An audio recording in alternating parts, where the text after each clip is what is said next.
John Bolton has never believed in any arms control agreement, period.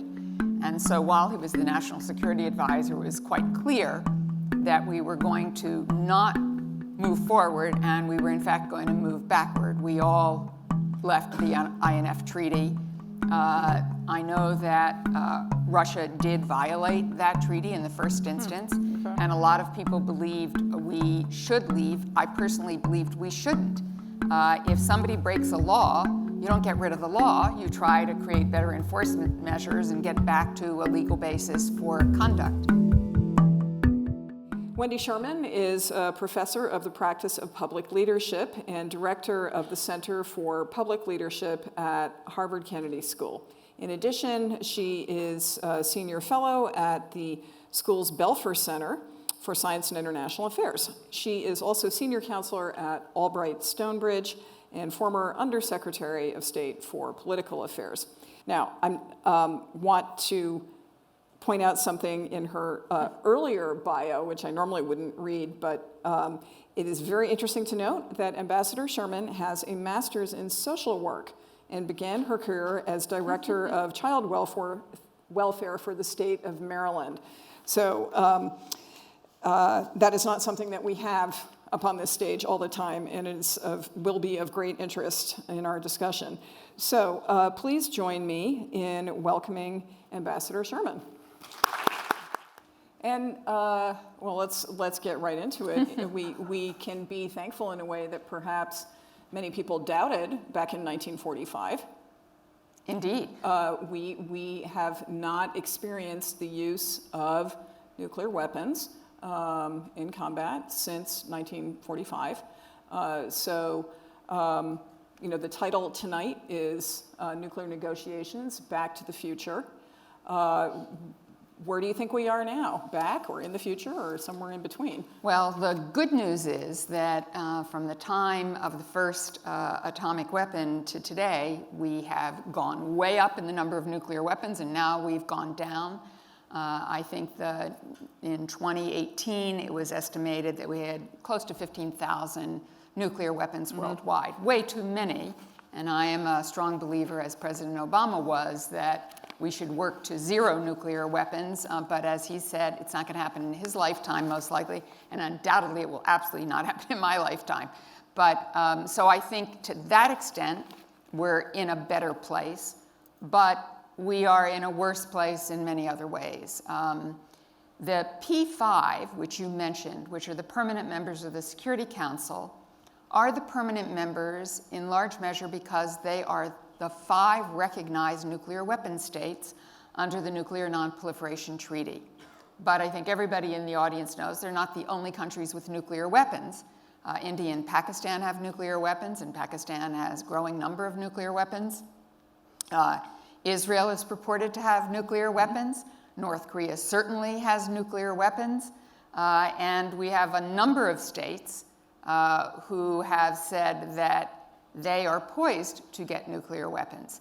So many of us believe that if North Korea will not over time stand down from where they are, that Japan and South Korea will feel they need to have nuclear weapons. We know already that Saudi Arabia has said if Iran gets a nuclear weapon, they'll have a nuclear weapon. I've heard many countries say, we only know we're powerful when we get nuclear weapons. And obviously, the proliferation of nuclear weapons increases the insecurity that we all have to face. So we still have a very, very long way to go. And the last point I would make is you may have noticed that our relationship with Russia is not very good these days. Yeah. Some people like Russia a great deal. I'm by heritage Russian, but we really don't have any constructive arms control discussions going on with Russia. They're really the principal partners to build down the number of nuclear weapons that we each have. We are the 2 countries with the most nuclear weapons. It is part of the power that Russia still holds since its economy is in the toilet. So it's very consequential that the traditional arms control discussions that have gone on with Russia, and Russia was a very constructive partner in the Iran nuclear negotiations, all of that no longer exists today. I actually wanted to mention Russia in particular because we're on the edge, I guess, of losing our or failing or choosing not to renew our core treaty with them, the New START treaty. It could be, as I understand, it could be renewed for another 5 years to take us out to 2026. Right. But it sounds like the Trump administration is really not motivated to do that. We don't know about whatever the next administration will be. And that in the meantime, both sides are developing a new generation of missiles that can evade ballistic missiles, hypersonic. So the notion, is there any strength left to the notion of reduction of, not deterrence, but actually arms reduction? Well, there were two things going on in the Trump administration.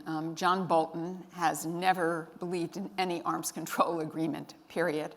And so while he was the national security advisor, it was quite clear that we were going to not move forward, and we were in fact going to move backward. We all left the INF treaty. I know that Russia did violate that treaty in the first instance, Okay. and a lot of people believed we should leave. I personally believed we shouldn't. If somebody breaks a law, you don't get rid of the law. You try to create better enforcement measures and get back to a legal basis for conduct. But nonetheless, we have left the INF treaty. It looks like the president, who really doesn't want to do anything vis-a-vis Russia that he would consider untoward for whatever set of reasons, I'm quite skeptical that New START will move forward. New START had a strong bipartisan push in the Senate.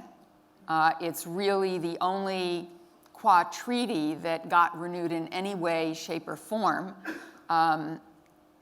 about any topic. But quite frankly, right now, I'm very pessimistic that it will be now renewed for another 5-year term. And could it be done by executive measure, like the Iran deal? I mean, the notion of our Congress ever approving a treaty ever again is hard to imagine. Well, it was hard to imagine them doing New START, and yet that got through. I think it's about leadership and making the case. I think in the current environment in which we're in, it would be very tough.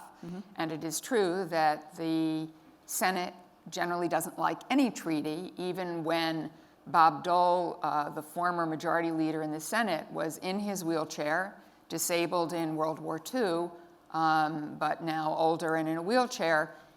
He was on the floor of the United States Senate arguing for the Disabilities Treaty and could not get it achieved. Okay. So I was wondering if we could take advantage of your personal experience and talk about the art of the deal. Oh, oops. I guess that wasn't your book. That was someone else's book. No. I was wondering if you could help us understand, in your view, what led to the success of that deal, how you got to agreement, and what the lessons to that point were, and then we'll talk about what's happened since then. Sure. So one of the things I will say about the art of the deal, because a lot of people have asked me about that kind of negotiation, the way that the president describes it in that book. And the president was a real estate developer, and everything was transactional and bilateral. And if he couldn't get a deal done or get the zoning, he just went on to the next project. When you're talking about national security, the stakes are a little bit different. And you can't just sometimes walk away from a problem. It's staring you in the face and could lead you to war.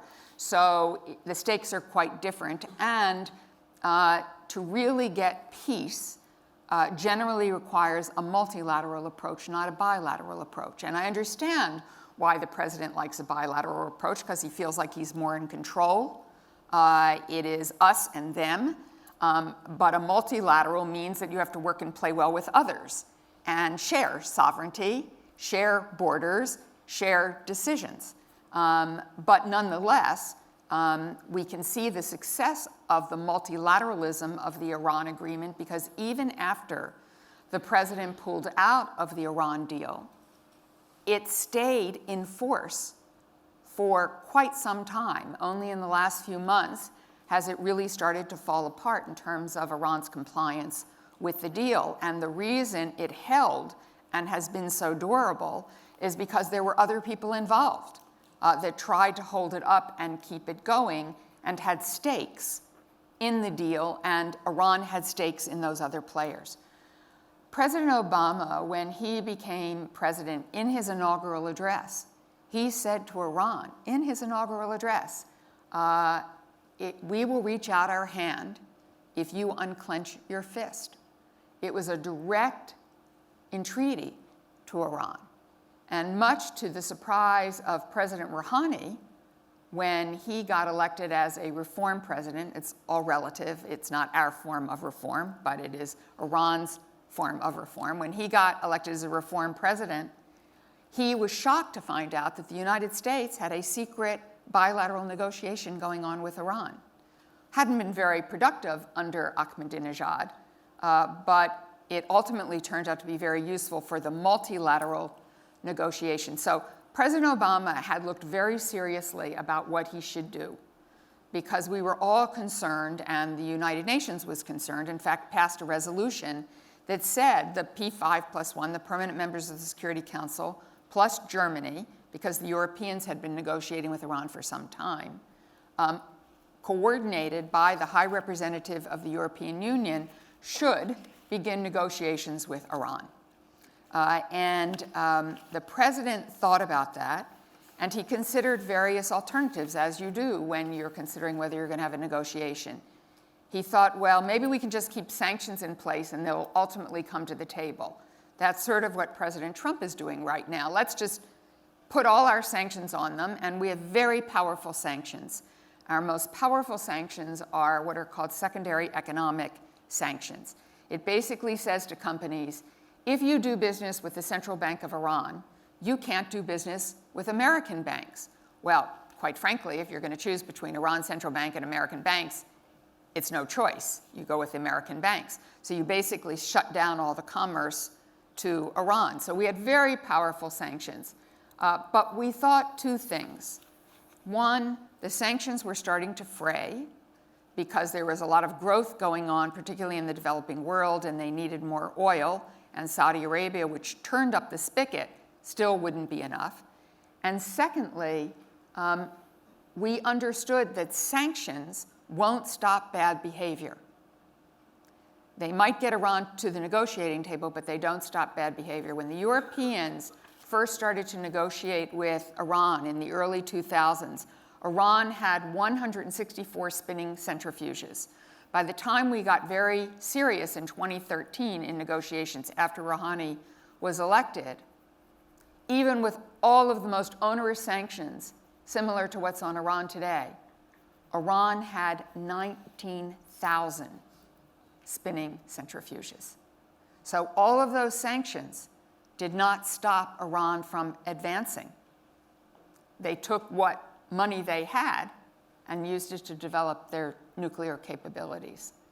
So the president thought that sanctions was not the answer. We had some of our partners and allies urging us to take military action. And in fact, the president commissioned a new weapon, a bomb, that could penetrate the once secret and underground facility called Fordo.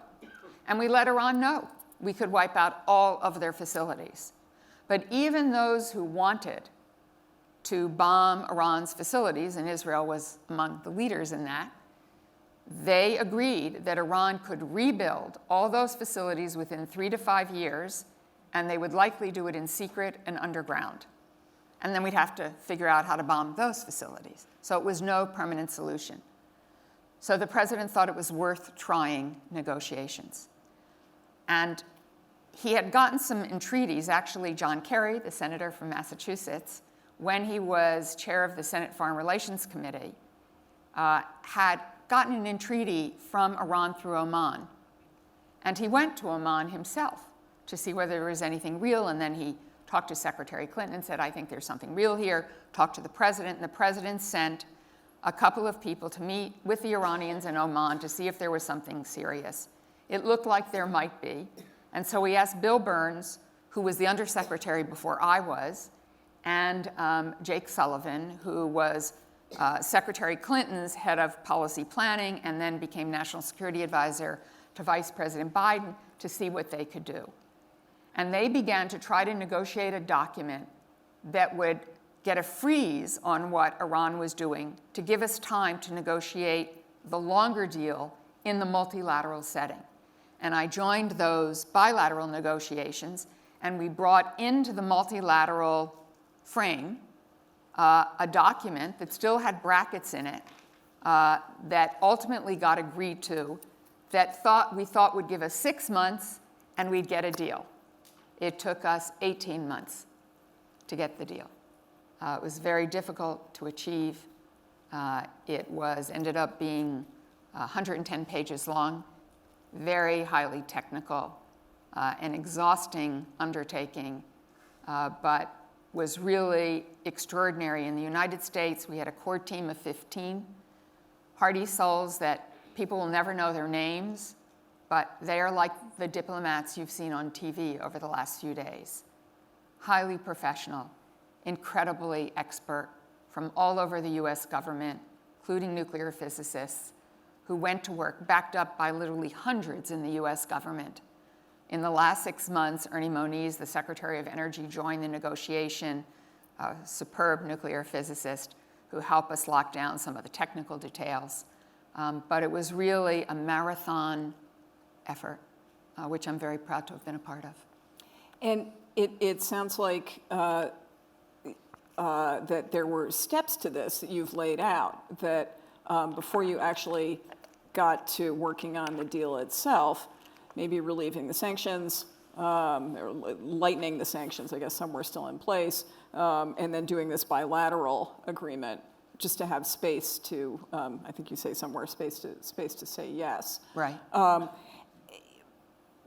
Now, to counter that, some people think that in so doing, and then at roughly the same time, Obama does not enforce the red line in Syria. We were setting up a bad deal where the Iranians got the understanding that bad behavior is being rewarded. And in any case, it doesn't matter what the U.S. says, because look at Syria, the U.S. does something differently. So how do you address those concerns? Oh my goodness. That's a lot in one sentence. It's a lot because it's very complicated. We were well along in the deal at the time of the non-action on Syria. Okay. And quite frankly, many things happened during this deal. During this deal, Russia invaded Ukraine and took over Crimea, and we had to think, well, does that mean the Russians and we can't be at the table together anymore? But we realized that we could take care of that behavior over here and stay focused on ensuring that Iran wouldn't get a nuclear weapon. You can walk and chew gum at the same time. So many things happen, and you have to just take them into account, keep focused in the room.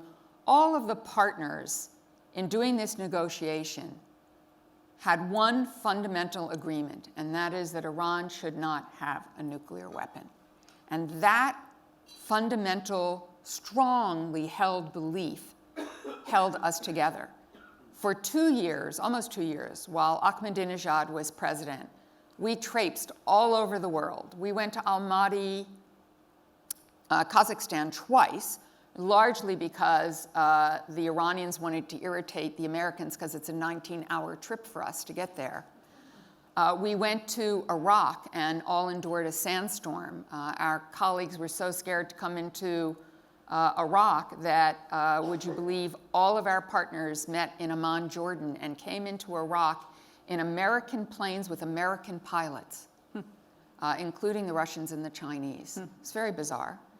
So we traipsed all over the world for 2 years getting almost nothing done, except all of us who were part of the P5+1, got to know each other extremely well. And we became a team together to get this done. And so when the real negotiation got underway, we actually could work together to try to accomplish this. So one other thing I'll say is that I'm teaching a course right now that's called Away from the Table, Everything You Need to Know to Get the Job Done.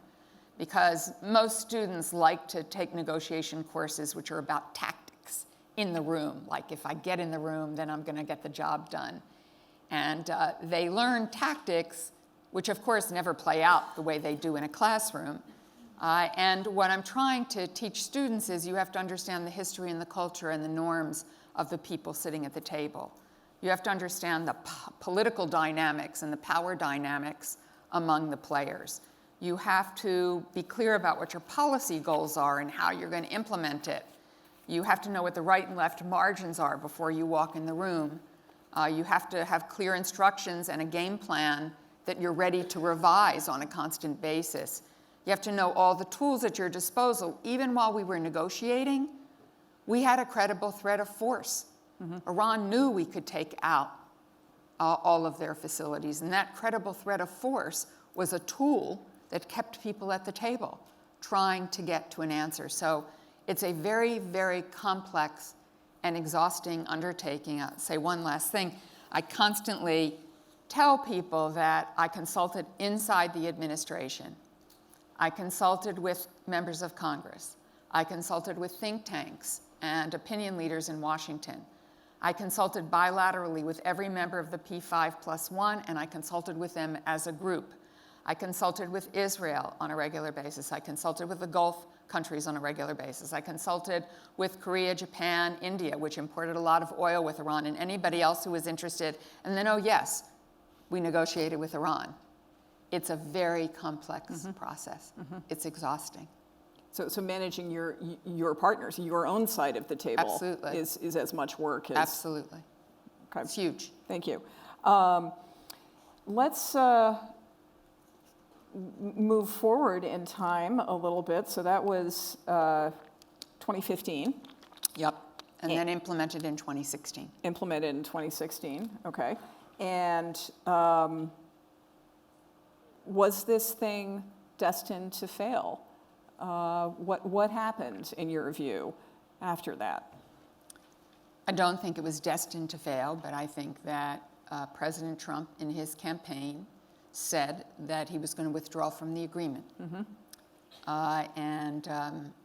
can talk about why I think he said that and what he thought he would get out of it and who was urging him to do that. But it's sort of beside the fact in many ways. There were people early in the administration like General McMaster, General Mattis, even Secretary Tillerson, who held him back, basically, from withdrawing. When they were all gone, and certainly when John Bolton was coming in, John Bolton has never seen a war he didn't want to wage or an arms control agreement he wanted to keep. It's just been his stance forever. So it was no surprise that the president withdrew from the deal. But even after withdrawing from the deal, as I said, the deal stayed, and the International Atomic Energy Agency verified compliance up until the last report, because the steps that Iran had taken, were reversible in response to the president tightening the sanctions, didn't go over the limits until the last couple of months, when in fact Iran has now passed the limits, and setting up a cascade of centrifuges in Fordo really is a game changer. And one of the key nuclear waivers which allowed equipment into Iran to help enforce the deal and make it real, that waiver was not agreed to by Secretary Pompeo this past week. And so I think we are now at a place where we will see it literally fall apart. Is there a way that this works?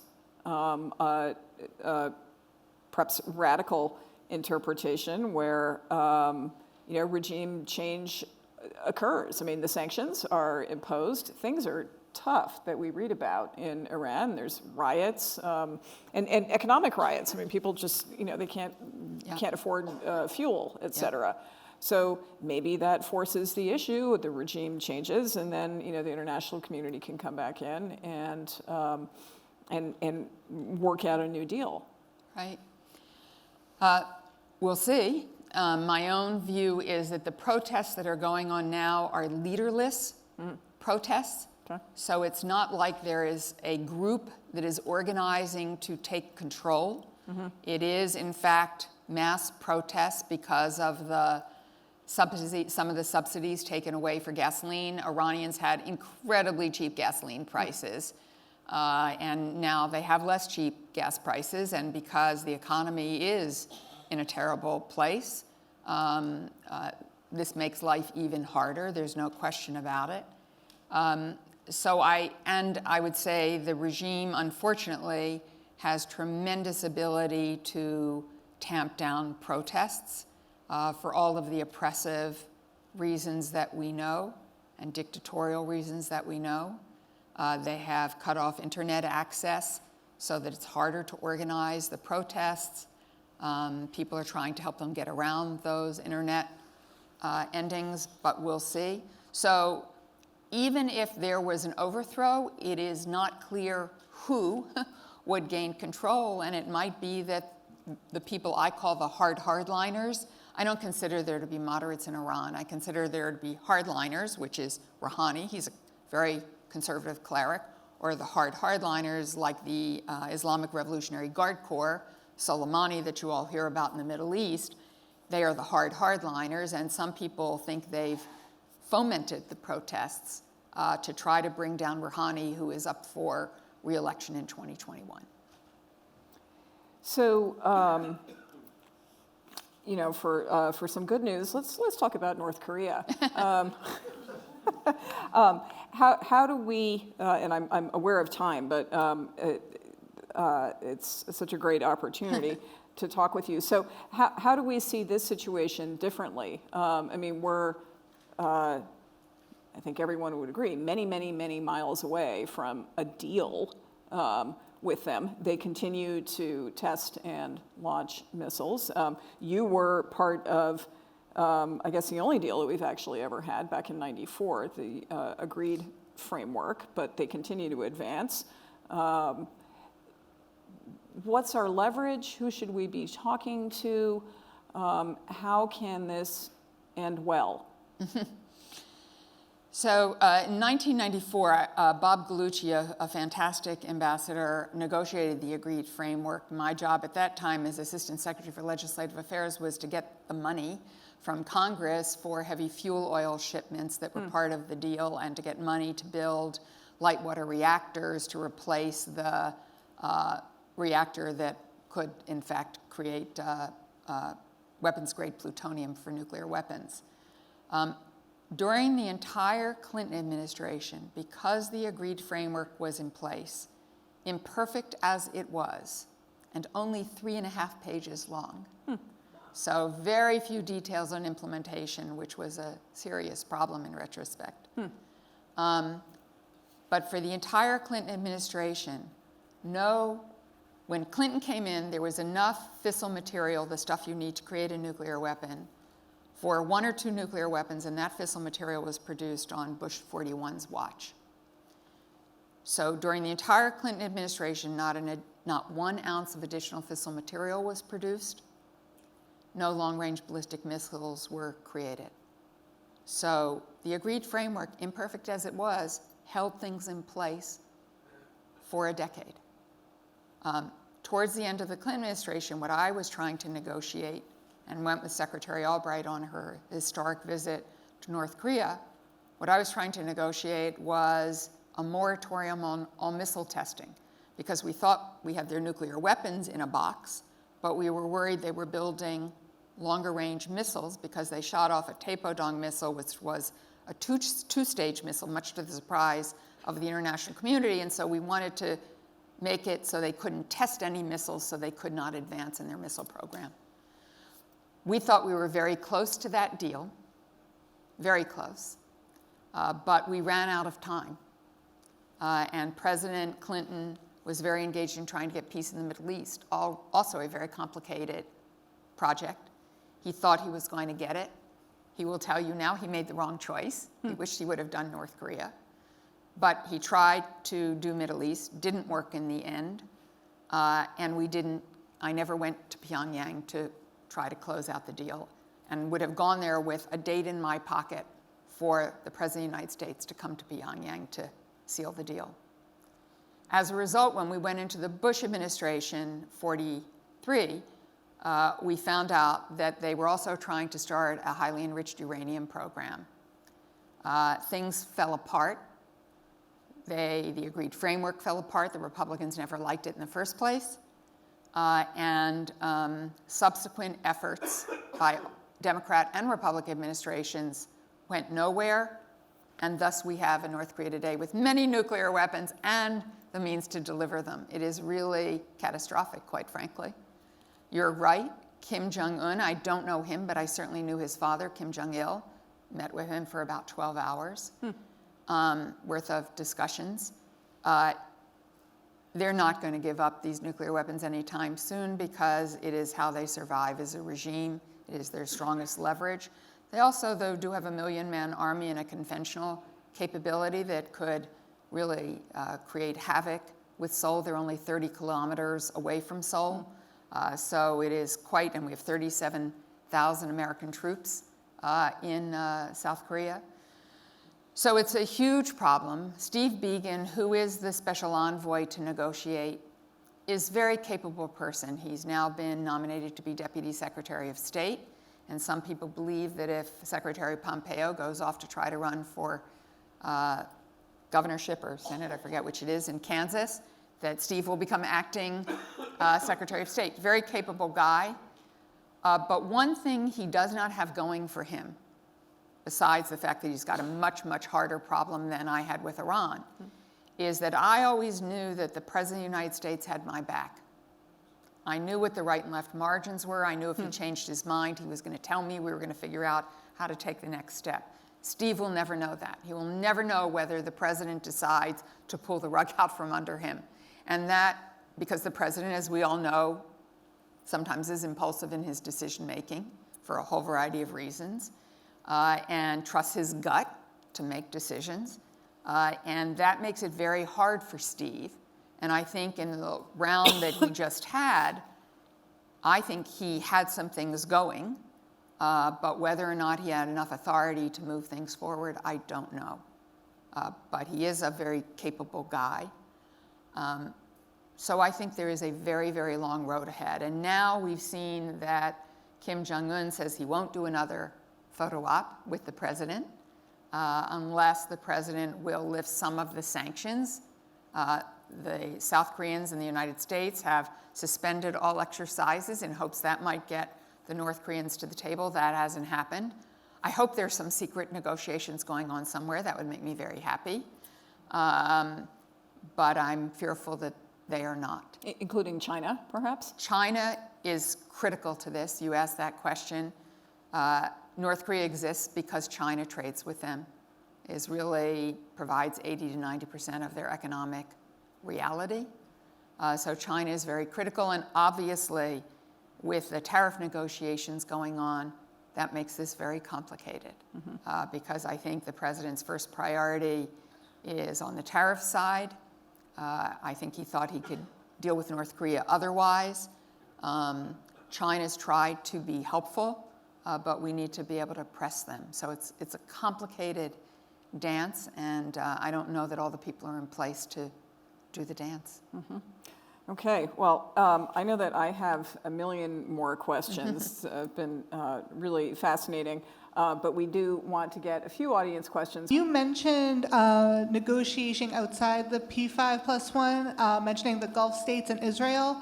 I was wondering if you could speak a little more about what you said to them to get them on board with the Iran deal and how they reacted as well. At the end, they didn't get on the Iran deal. At a technical level, we met with the Israelis on a constant basis through secure video or through travel by them to the United States or us to Israel. Everything that we did, we actually told them about. We used their technical capabilities to comment on ideas we had and things we were thinking about doing. They were immensely helpful at a technical level. I met with the National Security Advisor constantly. We were very transparent in what was going on. At a technical level, even after the deal, the professionals said that the deal would keep Israel safe for at least a decade. The Prime Minister of Israel made a different decision. And I have always said, both publicly and privately, that I don't get to decide what the Prime Minister of Israel believes is in the security interest of his country. He does. And he thought it was not in the security interest of Israel to agree to the deal. We sort of knew that was coming because as we were negotiating, you may recall, John Boehner invited Prime Minister Netanyahu to address a joint session of Congress. And it's nothing like being negotiating while in Vienna, while the Prime Minister of Israel's in front of the United States Congress saying what a bad idea this is.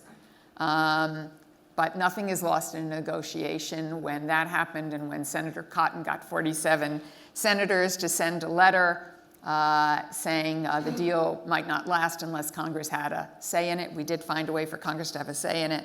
But nonetheless, it was a pretty brutal time. But I found it very useful because the Iranians always like to say what victims they were, that the Majlis was their kind of parliament, was going to impeach them, they were going to be in trouble. And I'd say, you think you have problems. You know, I've got the United States Congress to deal with, so you got to help me, not me just help you. The Gulf states, at the beginning of the negotiations, they said to me, please only negotiate about nuclear weapons because we're not in the room and you can't negotiate over regional issues if we're not in the room. That's interesting. Then as we started to get close to a deal and it looked like we were going to have a deal, they sort of changed what they said to me and they said, how can you agree on a deal and not deal with the regional issues? So it was difficult. And President Obama tried to anticipate that by having all the Gulf states to Camp David and then having a meeting in the Gulf. I understood why they changed their views. And a lot of people have asked, why didn't you make it comprehensive? Why didn't you deal with state sponsorship of terrorism and human rights abuses and weapons and missiles and everything else? And a couple of answers to that. One, we'd still be negotiating. It's very hard to do so much. It took us so long, well over 2 years, you might even say over a decade from the Europeans' point of view, to get the deal we did. And secondly, if you put everything on the table, Iran would have said, okay, maybe we'll give Hezbollah a little less money, but we want more sophisticated centrifuges. So you might end up with the muddled middle for everything. And President Obama, I believe, rightly decided the most important thing was to ensure that Iran not get a nuclear weapon, because if Iran had a nuclear weapon, their ability to project power into the Middle East would be so great, it would deter our ability to take action. So very complicated situation and remains complicated. So, Ambassador Sherman, I applaud your dedication to arms control. My question is, given the lack of congressional support and doubts in the region, and given what we've seen now with the Trump administration, wisely or unwisely, applying intense pressure on our allies, looking back, if we had applied that same type of pressure with our allies to get a permanent deal instead of a 10-year deal, and maybe if negotiations weren't so chummy, but maybe a little more adversarial, do you think it's possible we wouldn't have been vulnerable to this administration scuttling a 10-year deal? First of all, I don't think we were chummy. I think if we were chummy, we wouldn't have been negotiating, and the Europeans wouldn't have been negotiating for a decade. And I spent all 4 years as undersecretary negotiating with Iran, and I did that at the same time I was responsible for the rest of the world. I went to 54 countries during those 4 years that had nothing to do with Iran, and Secretary Kerry, although he is very personable, no question about it, and believes in the strength of personal relationships, on many, many occasions, basically said to Javad Zarif, the foreign minister of Iran, "You're not serious, go home. You're not serious, go back and get better instructions." There were many times, where we turned to the president and said, "We're not going to get there." So I don't think we're chummy at all. I think we're quite tough, and it's why it took so long to get there. I also think that it was a different economic time. It was a time of economic growth where oil was not as much of a glut of oil as there is today when this process began. We had not become the oil producers that we are now. So there was a more defined amount of oil in the world. And so countries like Iran, like Korea, Japan, India, and even China reduced their import of Iranian oil, and the European Union got to zero, in part because we were negotiating, because we said we would do diplomacy.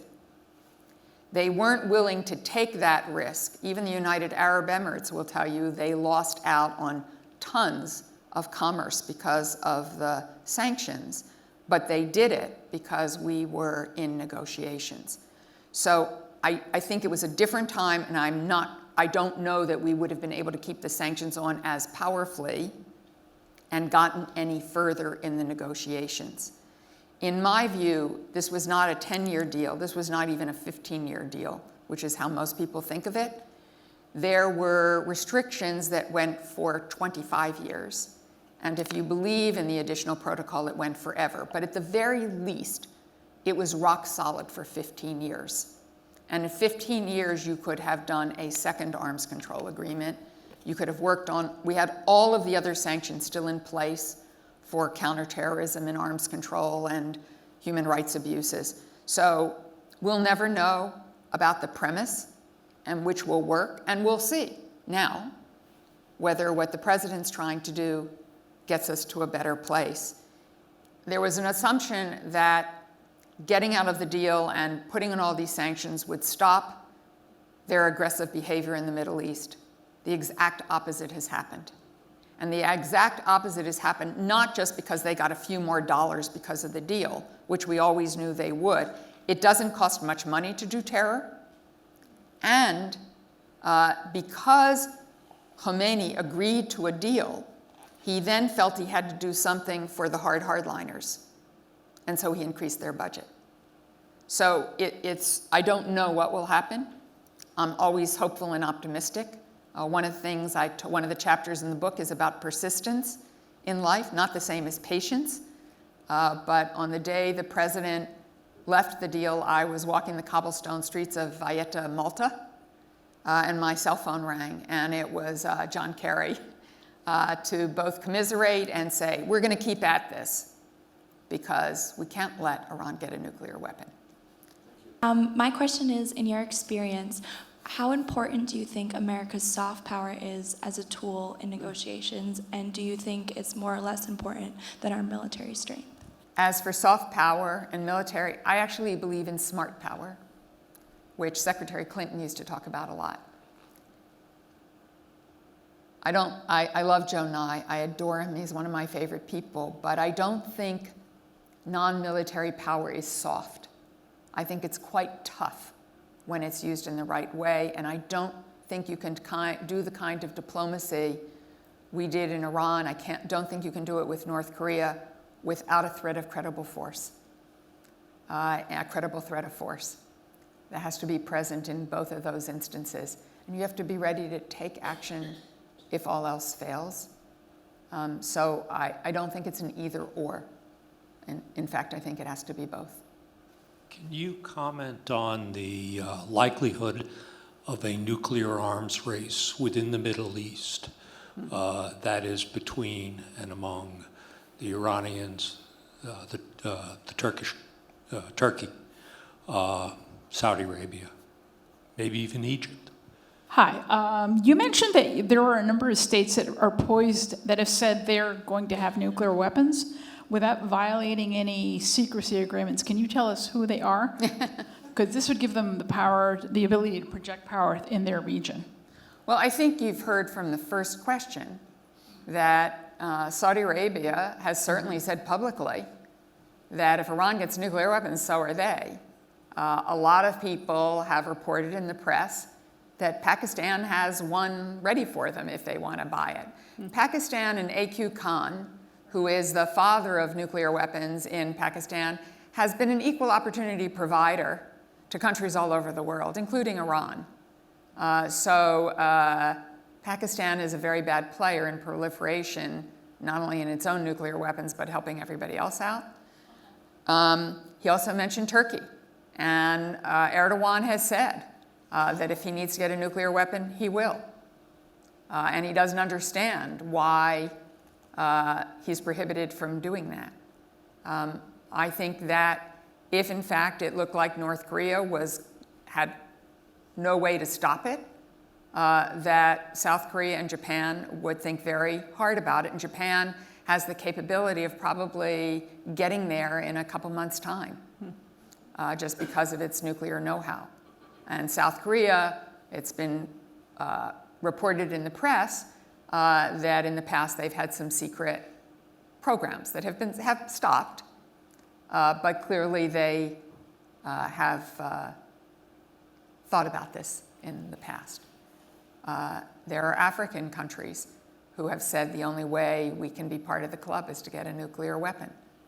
And a lot of people say to me, why should full denuclearization be the objective for North Korea? And my answer to that is, even if we can't get there today, it must be. Otherwise, we're giving a green light to everybody else who might want to get nuclear weapons.